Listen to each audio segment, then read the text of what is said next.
Hi guys, my name is Calvin, also known as Romer, and this is my top 50 favorite games of all time. It is getting more difficult to put these games into a list, and I think a lot of people in the comment section have been acknowledging this as well. I honestly feel like a lot of these games could be in different places on different days, but that's just being human. We all have different opinions, and we're all fickle, and we all change our opinions as time goes on. I've replayed a bunch of these games, I have gone into the first section of these games, I have gone into save files where I get to fight certain bosses in these games, just so I can really feel like if they deserve to be in this part of my list. And I say deserve in like the loosest way possible, because again, this is my opinion, and that's all that you have to know, because you can make your own list and it can be completely different. You can think my list is invalid, because in all fairness, without me, or without like this my own opinion, it is invalid. Outside my own bubble, it is invalid. Just like everyone's opinion is kind of invalid when it goes outside their own bubble. This is my top 50, but this is the last 20, but here we're going to be doing today 20 to 11. Let's do this. Blood are glowing. Vampire. Is it 1358 yet? No. Then fuck off. So first up is The Legend of Heroes Trails of Cold Steel. This is a game that I honestly think that I could like interchange again in between Trails of Cold Steel 2 and Trails of Cold Steel 1. I don't think I can really say enough good things about this game. This game has one of the best, and I said it before, one of the best combat systems of all time. I don't hate, but I'm not a big fan of cover shooting. And you know, a lot of people might say you're not good at it, Calvin, that's why you don't like it, and that's fair enough. You know, you can say that all you want, I don't really mind. But like, I'm not a big fan of just waiting for someone to pop their heads out and shoot them. To me, that's not what I like to play. In this, they have a really cool combat system that honestly, like, I don't want to spoil, because it's one of those moments in the game where you're playing it and then all of a sudden you're like, oh my god, this is like so cool, this is so good. Not only that, but the characters are good. Yeah, there are a few cliches, but they do have a lot of differences, even though they are like this kind of like, cliche-ridden characters where it's like, oh, this is the smart guy, this is the rich guy, this is the weak little best friend, this is the short little angry girl, you know? And it's like, but like they really do like flesh out the characters on. It kind of reminds me of how like Stranger Things works with the characters. It's like, if you looked at these characters on a sheet, and if you do read the script of Stranger Things, it's like, oh yeah, these are all cliches, and like it's never gonna work. And then of course the actors come in and make the characters so much more than they actually are, and they honestly just become so different than what was on the paper. And I feel like that's kind of the way this is here. I remember the cliffhanger at the end of the game and feeling so emotionally attached that I honestly just went into the store and bought the second game instantly.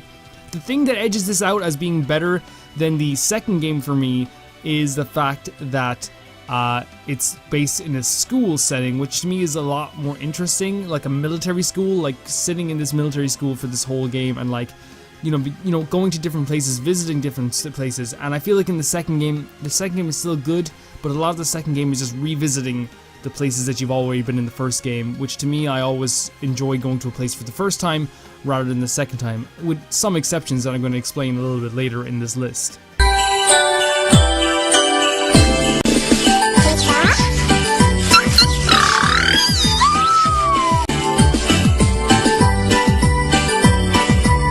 Next up is Pokemon Silver. Pokemon Silver was my first ever Pokemon game. To tell a little short story about this, my mother went to the store and bought two used Game Boy games, not knowing if they were good or not. My mother did this by herself. I did not give her a list, and how amazing is my mother, she came back with Zelda, Legend of Zelda, Link to the Past on Game Boy, and Pokemon Silver. Like, how do you get that lucky? Like, how? It's impossible. But I really did, like, fall in love with Pokemon more than Zelda at the time. I played through not the entire game, because I never actually finished it when I was younger, but I did always get to around the area of Sudowoodo, and I kind of just like for some reason went back and started again. I don't know why I did. Maybe it's because I was really picky and I wanted to like have a different team all the time.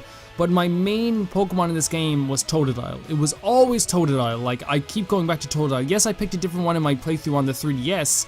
And if I'm picking a version right now, I am picking the 3DS port version, because that version to me is a definitive way to play this game. Yeah, the cables are really cozy, but I feel like this is the way, if you want to play these games, the 3DS is the way to play it, or the 2DS, or whatever way you play your Nintendo games. I honestly think that like it would be really cool to have this ported to the Switch. I think that'd be really cool. But the reason why I love this game is because, first of all, it's Pokemon. It's one of the greatest RPGs of all time, and to me, this is just way superior to Pokemon Blue and Yellow and Red. for many reasons. I think the rivalry is more interesting. I think the Pokemon are like really cool, like really well designed. And I also think that the gym battles are a lot more dangerous as well. And dangerous is the word that I use because danger in Pokemon is sorely needed. And I feel like a lot of games try to do that now, you know, the whole danger aspect. But back then in Pokemon Silver, like, you felt like every single gym battle was dangerous. It was like really tough. And of course, like, you get to go through the first game all over again, but like backwards. And you get to finally encounter a special friend. And it's been out for years, I don't care. You get to encounter yourself in the first game, you know?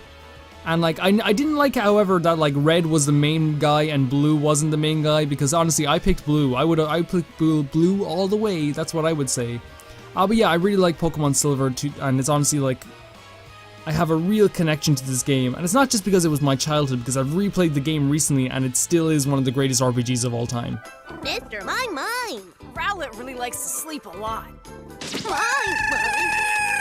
Here's another Pokemon game. It's Pokemon Sun and Moon, and it's honestly like one of those games that changed Pokemon's course forever. It's very interesting to look at what the Pokemon 2019 RPG is going to be, because Pokemon Sun and Moon took the Pokemon formula and kind of like not only kind of turned it on its head, sprinkled like a bunch of like confetti on it, and then like stuck it in glue. I don't know what I'm saying, but it kind of like changed everything about the game. Yeah, of course you still catch Pokemon, yeah, you still fight trainers and stuff like this, but the trials in the game, the traveling to the different islands, it honestly felt like more of a journey than the other Pokemon games do, and it felt like a living, breathing world as well. Not to mention that the character designs are the best they've ever been, the world is the best it's ever been, the shop system is the best it's ever been.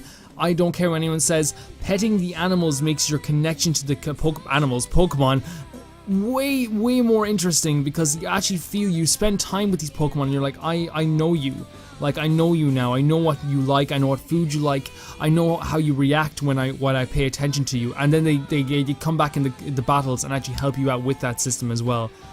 Man, like, I remember playing through this game in 30 hours and not being able to put it down. I put it down for like sleep, but it was one of those games that I skipped college for like 2 days to play, and I was so into it. And of course my friend was playing at the same time with a different version, which honestly made the game like even better, because we knew that we could be able to trade if we wanted to. Sun and Moon is kind of like always gonna be one of those games that, you know, a lot of people don't like to put games in their list of their favorite of all time that just came out recently. But I feel like that's like stupid, because it doesn't matter if a game came out yesterday or 10 years ago. If it's good, and this game is unbelievably good. You gotta be kidding me. What in the world would a spirit like that be trying to destroy? When someone uses a Spyrix, spirits die. I know he must be stopped.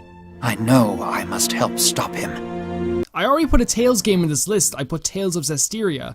But there's one Tales game, and in fact 2 Tales games, that I put above all else in the Tales series. Now, I have been debated on this many times. It's funny how when you say your opinion and people are like, this is why your feelings are wrong. But, you know, like, I get why people do it, it's fine.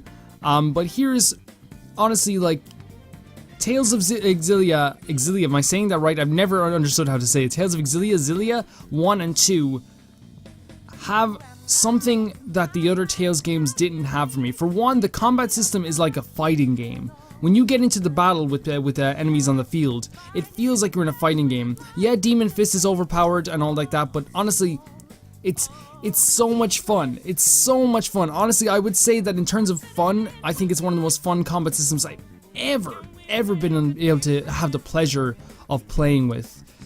The characters, of course, a lot of people say are just like typical anime characters, but to be honest, again, I had a connection to them. And I feel like the reason why these 2 games are together on my list is because I feel like they flow seamlessly into each other. If you play these games one after the other, you will not be disappointed. You get to see characters grow up, you get to see them like progress throughout the story. You get to like see these beautiful worlds and beautiful places that honestly, like, I don't think that like they're as beautiful in other Tales games. I'm probably gonna be murdered by saying that, but I feel like the worlds in this game are at their most beautiful. And yes, I bawled my eyes out like a little baby. When I had to finish these games. Like, I wanted Tales of Xillia 3. That's how bad I was like feeling at the end of these games. I was so emotionally attached to these characters. I was so attached to this world, and like the combat system was so much fun. It's really weird to find that balance, because with some games nowadays I'm like, oh my god, here's another freaking cutscene, and then I'm like, but the combat's great. And with other games it's like, man, the combat is not very good. Like the fighting's not very good in this, and the battle system's not very good in this. But like the story's kind of good, so I'm kind of into this. But like with this, there was like a perfect balance for me between the two. And again, if you can make me cry in a video game, I know it's not that difficult, guys, you know, I cried over a lot of games, but if you make me cry, I feel like there is something there, and there's something that you can't argue. You can't argue with emotion. Like, you can't. It's hard. It's very difficult. I'm sure some people will try, but you can't. 오늘도 정말 따분하군.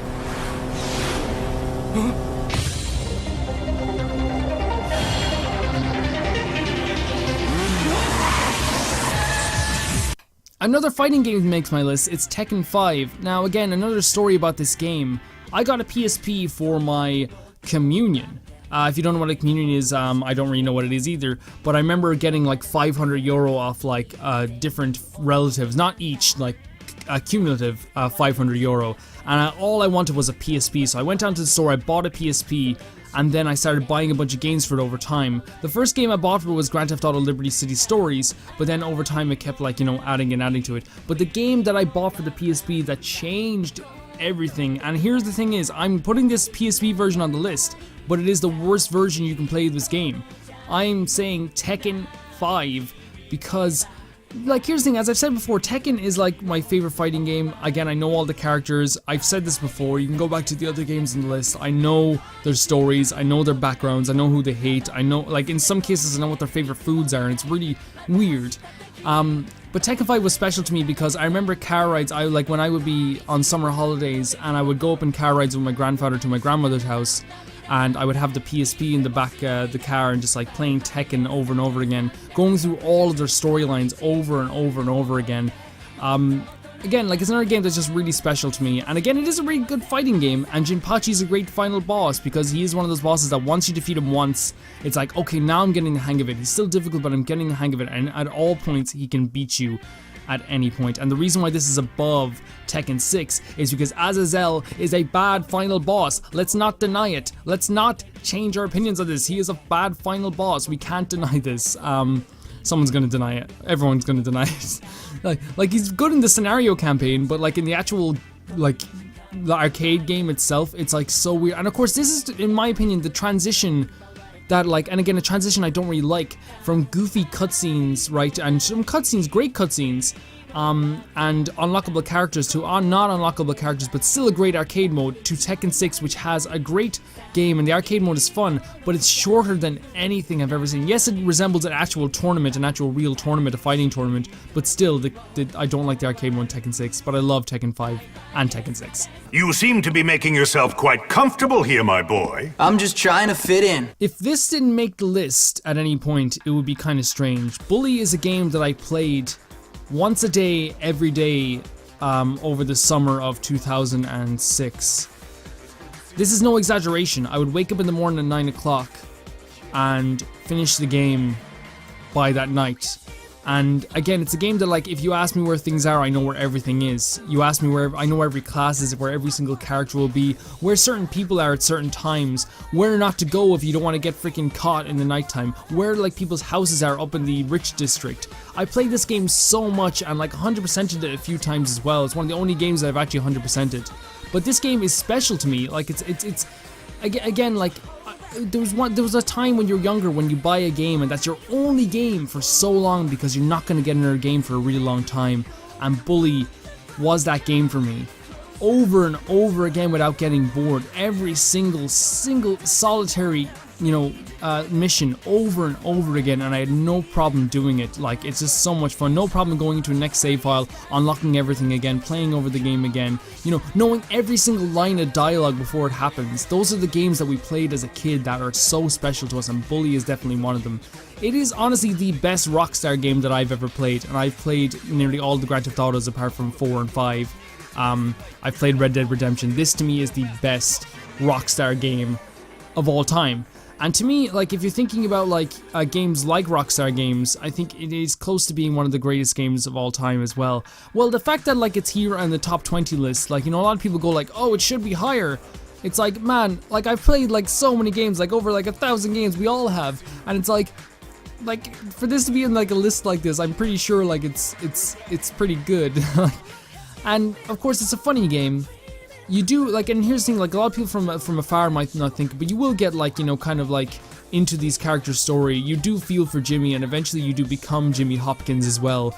You have this actual hatred for Gary. That's one thing Rockstar's really good at, making you hate the bad guy, and you hate Gary for, well, I hated Gary for the whole game. I was so into just taking him down, so into taking over the school, and so into making it a better place for people. It's a great game with a great story, and if you haven't played it, like, honestly, try and get a hold of it. You can get it on the PlayStation Store, I know, for and honestly, there's also like a backwards compatibility thing, I think, with Xbox, and I think you can get it on PC as well.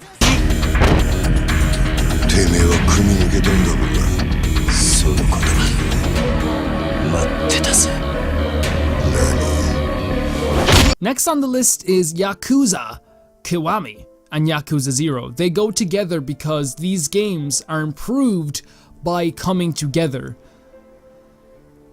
It pains me so much that I skipped these games, because I would look at reviews back when Yakuza 0 came out, and the reviews were all the same. They were like, this game is not GTA, and it's not like they all were all like this. You can find reviews that were really good and like really like explained very well, but the ones I saw were like, this is not like GTA, this gets a 6 out of 10. And I'm like, okay, I guess it's just like a GTA clone. If you go into this game with that mindset, you are going to be shocked. I went in thinking, oh, this is gonna be Grand Theft Auto. I even looked up, can you like rob cars in Yakuza? Like a little freaking idiot.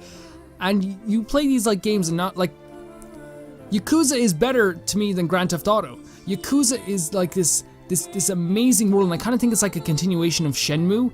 Yakuza Kiwami, I played Yakuza 0 first, and Majima and Kiryu are two of the best characters in video games. Majima especially. His love story in Yakuza 0 is one of the best love stories I've ever played through. Kiryu's story of brotherhood and betrayal is one of the best. Oh my god, the bad guys in Yakuza 0 are some of the most interesting and freaking amazing bad guys ever. And it frustrates me that there's gonna be people that will not play this because they have this aversion syndrome where they hear someone say they like a game and they're like, I'm not gonna play it because like, oh, this person said he likes the game. It's like, I have to find the game myself. And it's like Jesus freaking Christ, like, play this game, play these games, and like you will become attached to the characters in this game. You will become attached to like the world in this game. And yes, this is one of the interesting things about the game. It's the same place for every single game, but a lot of people would argue against this, but I'm saying that you eventually learn to like love this place, and not only love this place, but know where everything is. You know where the Big Bang Burger is. You know where like Big Bang Burger, I think it's a completely different game, Calvin.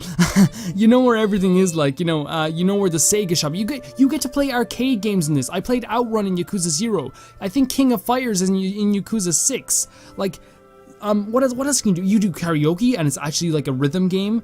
You can go to the batting cages and actually play a batting cage mini game. This game has, yes, it doesn't have the same world or like gigantic world as a GTA, but I feel like the denser stuff within the world are more interesting. Yes, there is a lot of goofy side quests, like teaching a dominatrix how to be dominant, and different stuff like there's a full 10-hour quest that I went on where I joined a miniature motorized race car circuit where you have to race these cars on a track, and it became, I don't know how I became invested, but I was there for 10 hours trying to beat all these people.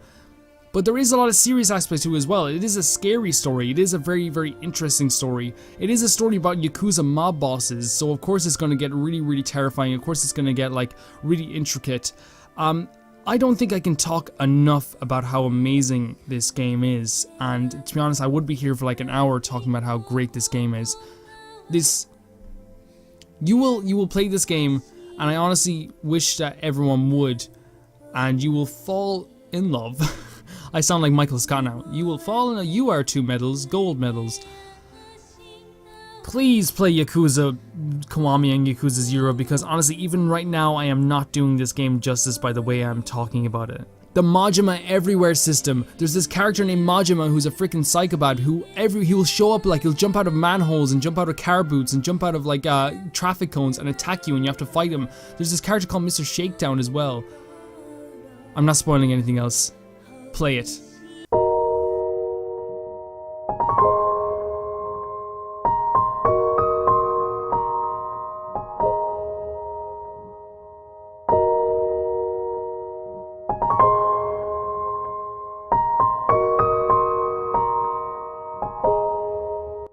Welcome to what is the hardest part of this whole list, because this is actually recorded after every other part in this list, or every other segment in this section of this list.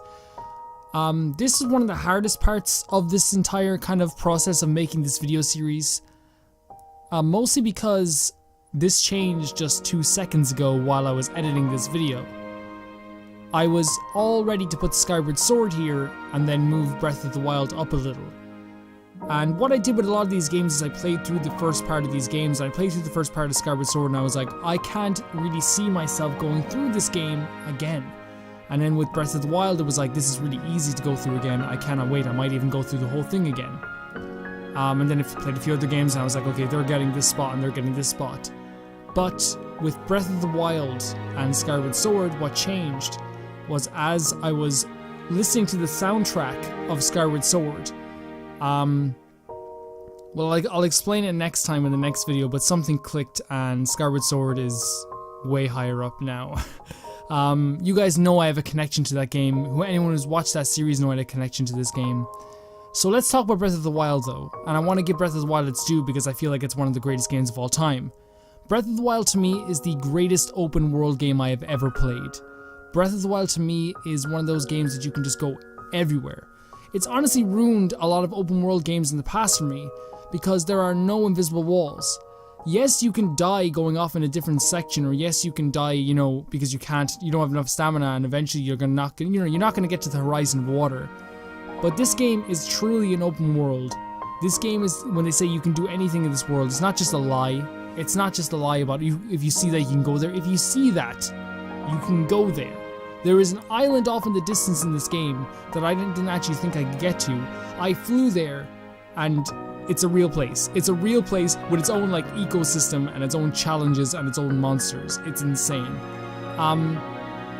The way they changed dungeons in this game from small, bigger dungeons to smaller shrines and smaller dungeons, to me was a welcome, honestly, I think a very, very welcome change. It felt different. It felt different from all the other Zelda games I had played, and it still feels different. The characters, again, I had a connection with these characters, and as maybe not as much as another Zelda game I'm going to be talking about, but I had a connection to these characters, especially with Princess Zelda, because I remember at the end of that game feeling like she was always there in this game, and that's a very important thing to feel in one game like this. The hype around this game could have ruined this, but it didn't. It really didn't. Because as I got into the game more and more, I found myself having more and more fun. Collecting things was fun. Every single thing in this game was rewarding. As you're moving on, the weapon durability becomes goes from being, at the start, this annoyance, to straight away becoming this really fun thing that becomes an actual survival game, a really fun survival game. Then to having no problem whatsoever because you're getting so many powerful weapons one after the other. The Guardians offer this amazing threat as well. The DLCs to me are well worth the money. If you compare it to other DLCs. I know you're not supposed to do that compared to other games, but if you compare it to other DLCs, 20 euro for a season pass to me was very, very good, especially now that I have a bike in Breath of the Wild that runs off of organic material. That's amazing. I remember for the whole time I was playing Breath of the Wild, I could not get it out of my head, and I have a review for it on my channel somewhere as well if you want to search that up. And it kind of conveys all my feelings in detail about this game, and I don't want to just convert everybody to, or divert people to go to a different place. But it's really hard to honestly say exactly why I really feel this way without writing things down. The whole point of this series is just have it pour from the heart and have no bullet points or anything. Every part of Breath of the Wild was a joy to go through. Every single aspect of this game is just so much fun to explore, to find, and to just keep going through. The difficulty spikes in this game are so well done. The villages in this game are like few and far between, which means that they're more special, which means when you actually get there, it feels like you've traveled such a long way. It feels like you have to rest for a bit. Once you get everything that you really need in the game and you're towards the end of the game like keeps changing, becomes like even more of a different game. It keeps getting more and more different again as you get more and more power-ups, as you get more and more abilities. And now after playing the DLCs, I can honestly say that these boss battles are some of the coolest things. Yeah, the designs weren't as interesting, but I feel like they were some of the coolest designs ever.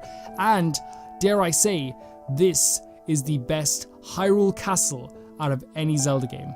And enough of me rambling on, because I feel like I'm saying nothing while saying everything. This game, again, has an ecosystem, has weather, has its own layout, and it actually portrays an interesting post-apocalyptic world, because I'm so sick of like everything being barren. It's like, well, it's post-apocalyptic, like in this dirty, ugly world, and that's our excuse for having a dirty, ugly world. Well, guess what? Breath of the Wild was able to do it and make it look freaking beautiful. And that's no shade on any other game. Guys, my throat is gonna go because I was talking for the entire video, and now here I am talking again. But I just had to like change this, and I know it's weird for me to do this, but it happens. And it's weird that music changed it, because it is music. Even though there's amazing music in this game, and if you actually listen to it, guys, and I do implore you to buy the soundtrack. I have the soundtrack over there, and listen to it. But for me, it is just music that edged out by literally like 1%. It's amazing. Again, it is the greatest open world game I've ever played.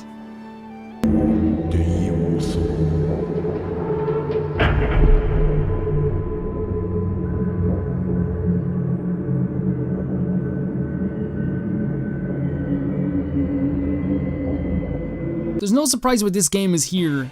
Eco is my favorite, I guess, puzzle game, and I would say puzzle game with quotation marks because I think there are other puzzle games in my list. But it's, I guess I'm not puzzle game, but I think Fumito Ueda is the greatest director in all media. And it's one of those things where, like, when I played The Last Guardian for the first time, I saw his name in the credits and I nearly lost it because I was so happy that he got to have his game finally release. I think he creates art like no other. It sounds so pretentious, but I think that every single still frame in his games could be a painting that you could sell, and not many people can say that about his game. And also, nobody has been able to duplicate what his games are like. Some people have tried and it just hasn't worked. Some people say this is the spiritual successor to this game, and it's like, no, like, people have tried to copy his feeling and his vibes and his style, and they still can't. Eco again is about, it's really difficult for me to talk about anything in Fumito Ueda's game works or his library or all of his games, because to me they're very special. They're very special games that when I played them over and over again, like I played Eco over and over again, and it continues to be this special game that, like, I don't think there's anything else out there. Like, you have to communicate with Yorda. Eco communicates with Yorda through words that, like, they both can't understand. It's a different language that both of them have, but both of them have a different combination of how they understand the same language. So they kind of have to, like, work through this without talking to each other, but actually just, like, you know, Eco's trying to save Yorda constantly. And then, you know, of course, we all know what happens in the end. Man, Eco's so good. And the last on this list is The Last Guardian. This is a long video, guys. The Last Guardian, again, is a game that was very divisive when it came out, but to me, this is again such a special game. And I say the word special a lot because everything in this list past this point is really special. The Last Guardian got a bad rap because of how you control Trico, but to me, like, I wanted Trico to be a little bit, you know, dismissive of me because he or she is an animal. Like, Trico is an animal. Of course they're going to act weirdly around you. The relationship between these creatures, again, this is why Ueda is such an amazing director. Without words between these two, like, without speaking to each other, they were able to convey a love for each other that, like, other games can't do. They try to do, but they can't do. And I kind of, like, equate it to, I saw The Shape of Water recently, and it's really amazing how, like, you know, the shape actually can, like communicate well with this mute woman, and they both understand each other, they both love each other, and I feel like it's kind of like a similar way, not obviously, of course, in some of the weirder aspects, The Last Guardian also was like a game where like the first ever puzzle game that I finished without looking up a walkthrough. I just wanted to do it all myself, every single aspect of it myself. I played through it on the first day that I got it.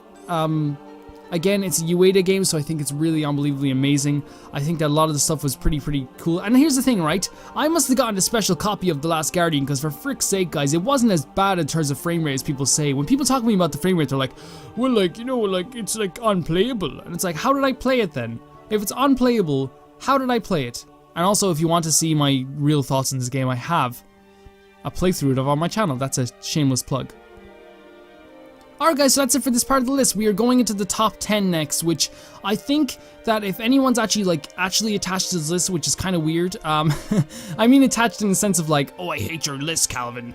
You know, you're probably going to be disappointed with the top 10. That's just the way things go. I have a personal top 10, and I feel like the top 10 of my list is the only part of the list that probably will never change, at least for a long time.